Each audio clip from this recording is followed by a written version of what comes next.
Olá, amigos. Meu nome é Camila. Estou aqui na Fraternidade Espírita Candeia de Maria para mais uma reflexão do canal. Hoje quero refletir com vocês a respeito do que acontece conosco depois da morte. O assunto morte é um tabu para muita gente. A maioria das pessoas não gosta de lembrar que um dia não estará mais na Terra, deixando amigos, família, pets, bens, cargos e tudo que faz parte da vida aqui no plano terreno. Segundo a doutrina espírita, de acordo com as próprias palavras do Evangelho, com a lógica e a mais rigorosa justiça, o homem é filho de suas obras, durante esta vida e após a morte. Ele não deve nada ao favor. Deus recompensa-o pelos seus esforços e pune-o pela negligência, enquanto for negligente. O que acontece é uma mudança do lado material para o lado espiritual. Sendo assim, o espírito continua vivo após a morte, ou seja, a morte apenas afeta o corpo. E esse espírito continuará sua trajetória baseada nas suas realizações aqui na Terra. A maioria das pessoas, apesar de acreditar na imortalidade da alma, sente muito medo da morte. E esse medo ocorre pelo desconhecimento do que acontece durante a morte, do que vem depois ou para onde vamos com receio de perder as afeições. A doutrina espírita, codificada por Kardec, é o consolador prometido por Jesus, que vem eliminar esse medo, preparando-nos para enfrentá-lo serenamente, pois todos morremos um dia. Orienta-nos sobre a vida e a morte. Informa que toda pessoa é formada por 3 partes essenciais, que seria o corpo físico ou ser material, animado pelo princípio ou fluido vital. A alma é o espírito encarnado habitando o corpo. O perispírito ou corpo espiritual, que une a alma ao corpo. Então, o que acontece durante a morte, também chamada desencarnação? O que acontece é uma mudança do lado material para o lado espiritual. Nós temos um corpo físico, adaptado à vida material, utilizado pelo nosso espírito, e está unido a ele através do perispírito. Isso é necessário para que possamos cumprir a nossa finalidade na Terra, que é progredir em conhecimentos e sentimentos, através do esforço pessoal e do relacionamento com o próximo. O organismo, funcionando ao longo do tempo e segundo as circunstâncias, vai se desgastando, diminuindo o fluido vital e a morte acontece. Ao deixar o corpo físico, a alma ou o espírito, que é imaterial e imortal, muda-se para o lado espiritual, continuando a viver com o corpo espiritual, perispírito. Acontece um desligamento dos astros que uniam o perispírito ao corpo físico. Quando mudamos de um lugar para o outro, continuamos a ser o que somos, apenas nos desfazemos do que não é necessário. Assim também quando desencarnamos. Continuamos a ser a mesma pessoa, mas nos desfazemos do corpo físico, pois não é necessário no mundo espiritual. Agora que já sabemos que a morte é mudança, pensemos no seguinte, para perder o medo. Aqui na Terra temos hospitais, escolas, instituições beneficentes, entre outros. Quantas pessoas dedicadas ao bem em todos os níveis sociais? Só não é auxiliado quem não quer. Imagine agora no plano espiritual. Nele está também a bondade divina, através dos espíritos protetores, dos anjos de guarda, dos grupos de socorro e esclarecimento. Aqui é uma cópia do que tem lá. Sendo assim, a assistência, o amparo, o esclarecimento no mundo espiritual são maiores. Há também técnicos em auxílio aos que desencarnam. Também ficamos sabendo que a família terrestre continua fazendo parte do nosso relacionamento, juntamente com a família espiritual. A doutrina espírita nos ensina que o processo de desencarne é algo que depende muito de cada pessoa e como ela viveu sua vida. Não existe uma regra geral que agrupe todos os casos. Kardec resume os diferentes processos de desencarne, os agrupamentos quanto ao momento em que se dão e quanto à facilidade ou dificuldade dos processos e seus efeitos no espírito. Vamos falar dos mais habituais. Primeiro, a desencarnação lenta, a mais usual e ideal. A pessoa adoece por um prazo mais ou menos longo, tem tempo para meditar, reformular pontos de vista, fazer acertos e modificar-se. Pode ser por velhice também. O fluido vai se esgotando. Não é uma desgraça como pensam, é apenas um fator de equilíbrio. A desencarnação súbita. O espírito é apanhado de surpresa.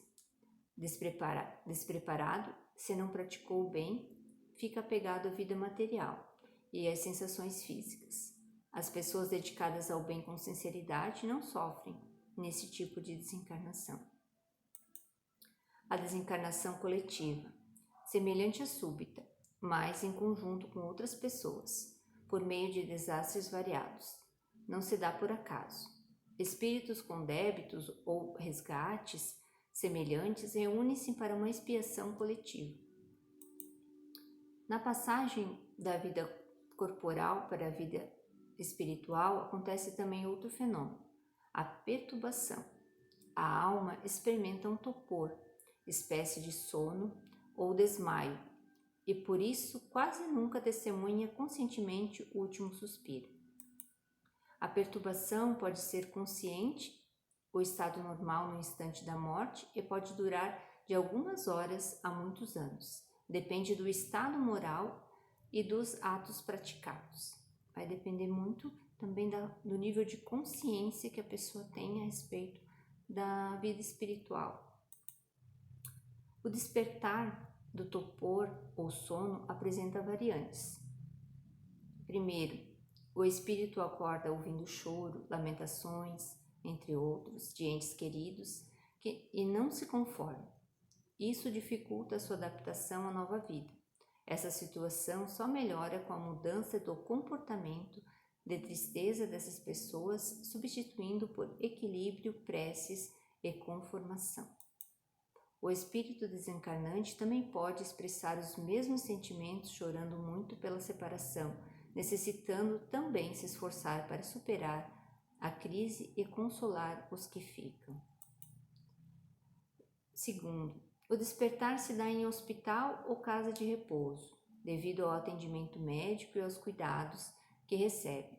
O espírito pensa que permanece no mundo material.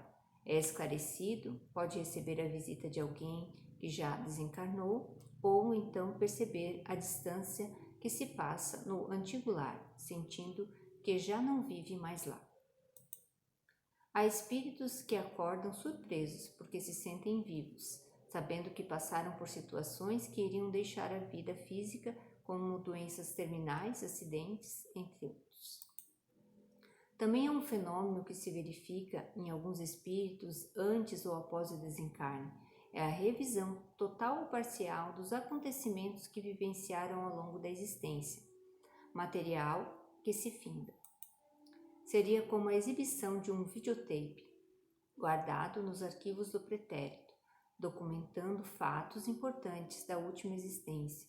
Assim revela uma comunicação do espírito Germano Sebastião, extraída do livro Vida no Além, psicografado por Chico Xavier.